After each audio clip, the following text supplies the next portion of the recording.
What is up, gang? It is I, Carlton Flowers, your crypto pro. Yay! And tonight we are going to have to get an update on the Kaspa price action. And of course, as always, this is not financial advice. Take this with a grain of salt. I'm just giving you my commentary and my thoughts on where I think the price action could be headed. But please do your own research. So here we are first on the 4-hour chart of Kaspa, as we are coming off of an all-time high where we nearly touched on 10 cents. And I think the high was at 9.996, somewhere around that. And we noticed on the 4-hour chart a couple of things that sticks out at us. Number one, we're below this large volume node that sticks out at approximately 9 cents. And we also notice something else, that we have touched down right here on the 50 EMA. Actually, I want to circle this right there. Okay, so we are sitting on the 50 EMA line, and we have this support resistance zone that is just below, which the 200 EMA line comes into. We also notice that we are now at the kind of bottom end of the middle zone of the stochastic, where price is about to, if we continue to go down, we're on a current green candle right now, but if that flips red, we could cross over the oversold zone. We're not there yet, but if price dips any further down, we could be headed into this zone right here below the 20 line. I meant to change the color, and that is the oversold zone. So we keep this very, very simple. When price is going down, and when we enter into one extreme zone or the other on the stochastic, it's usually where we have a reversal in trend. This is the overbought zone. This is the oversold zone. So we've had a nice steady trip downward with the stochastic cycling up and down, bouncing up and down as we head towards the 20 line. And then upstairs we see price consolidating and slightly moving down, possibly settling on this 50 EMA or breaking it and hitting this trend line that we have drawn right here. In fact, let's expand this trend line that I have indicated on my trading view chart. So if we pull that out and kind of extend it, this gives us an idea of where we could possibly bounce if we fail the 50 EMA. I expect us to fail the 50 EMA because we're not in the oversold zone yet. And we are also looking at a very bearish MACD. Notice how we had this crossover right there. See the crossover? The fast line crosses over the slow line. We have a divergence between the slow line and the fast line. Both of them are heading down south at the same azimuth. And we're deep below the zero line here on the histogram. All right. So we could cycle all the way down as those oscillators dip down below the zero line. So this is all what we see on the, let's erase that real quick. This is all of the evidence that we see on the 4-hour chart. All right. So after this crossover, we have a nice downtrend here with both oscillators keeping that same azimuth or angle of declination, if there is such a word. Angle of decline, declination. Somebody look that up and tell me in the comments if that is a real word. All right, moving right along. We're going to jump over to the 1-day chart. So target-wise, just from what we can tell, and this is just guessing, I don't know what's going to happen, so don't hold me to it. And don't say, well, Crypto Pro said it was going to go down to, that blue line, and it didn't. It went straight on up. All right? Don't come back saying that, because your crystal ball and my crystal ball are both about the same, of the same quality. In other words, I can't really call it any better than you can.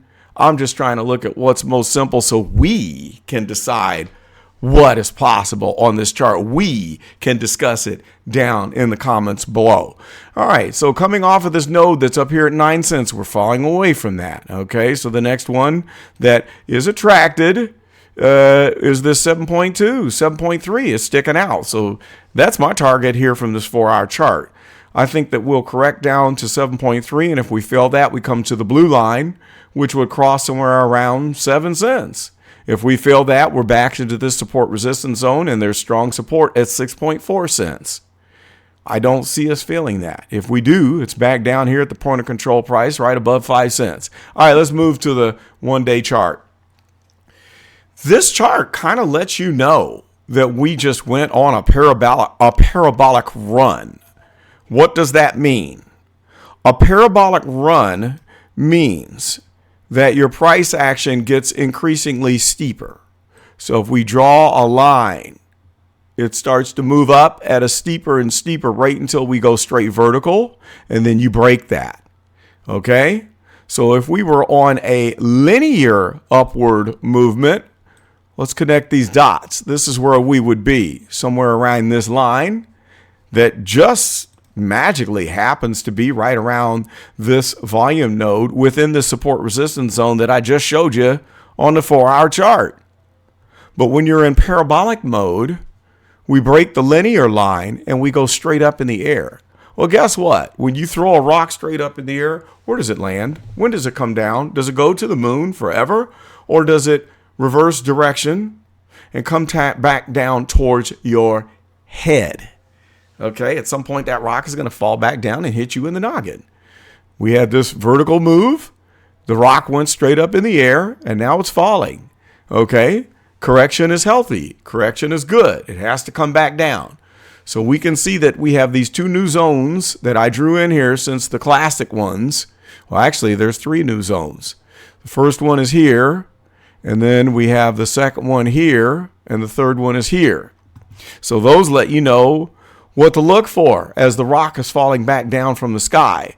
We'll look to come into this zone right here. It would be great if that happens, so we can buy some more. It would be even greater if we could fall back into this zone. That would be fantastic. So we see that the fast line and the slow line are moving south, but notice how there's a slight kink in the fast line.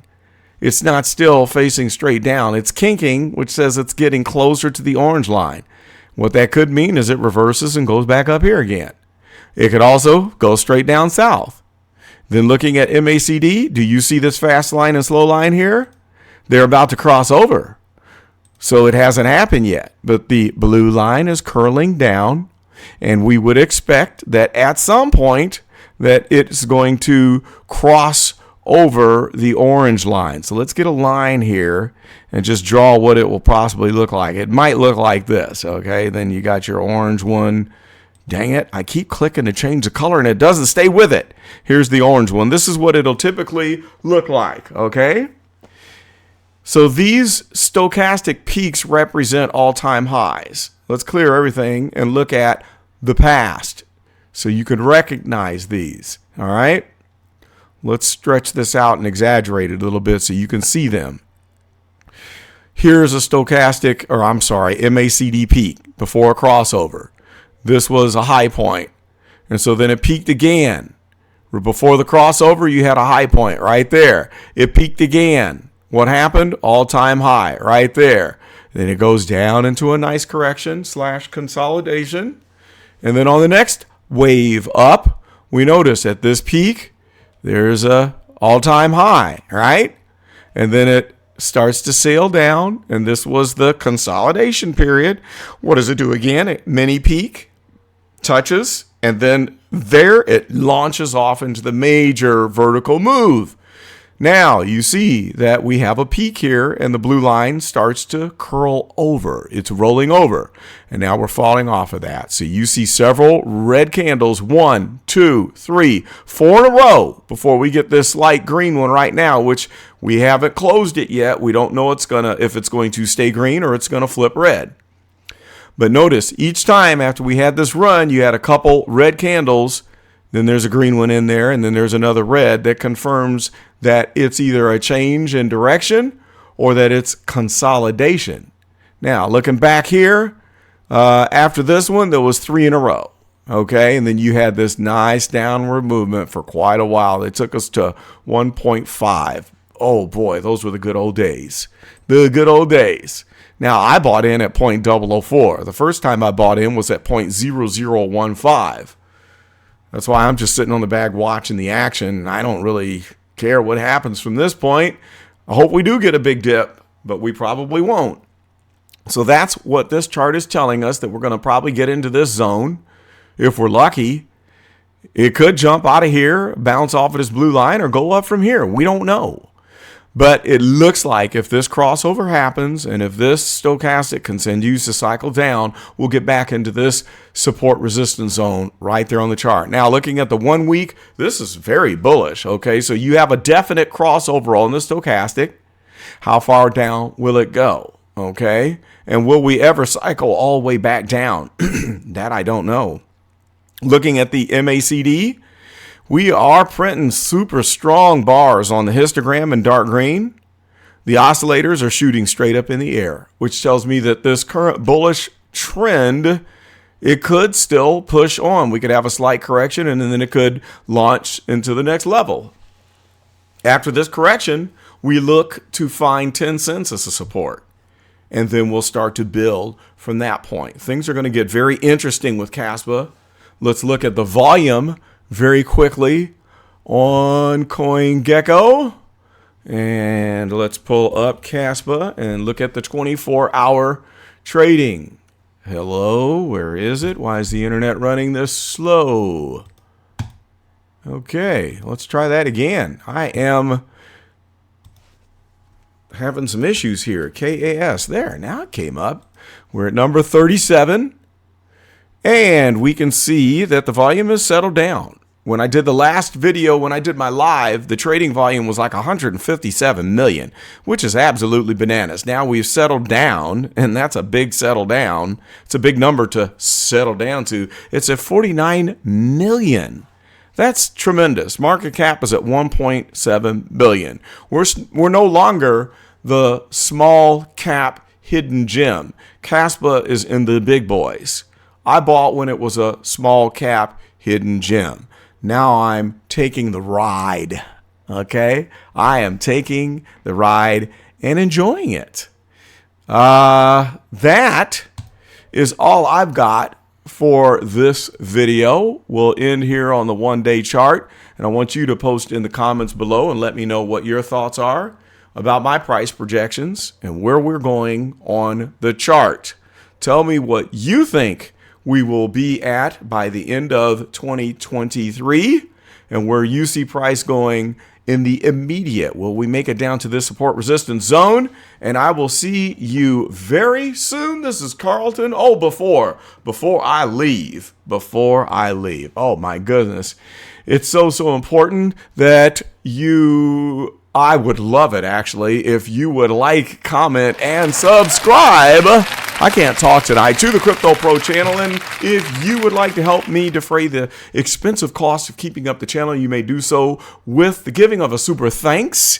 And you can be like South 97 North, Yay! Who gave a super thanks during the live stream in the amount of $5. Thank you so much, South 97 North. Okay, now we can end it. That is all I've got. This is Carlton. We'll see you on the next one, and I'm out.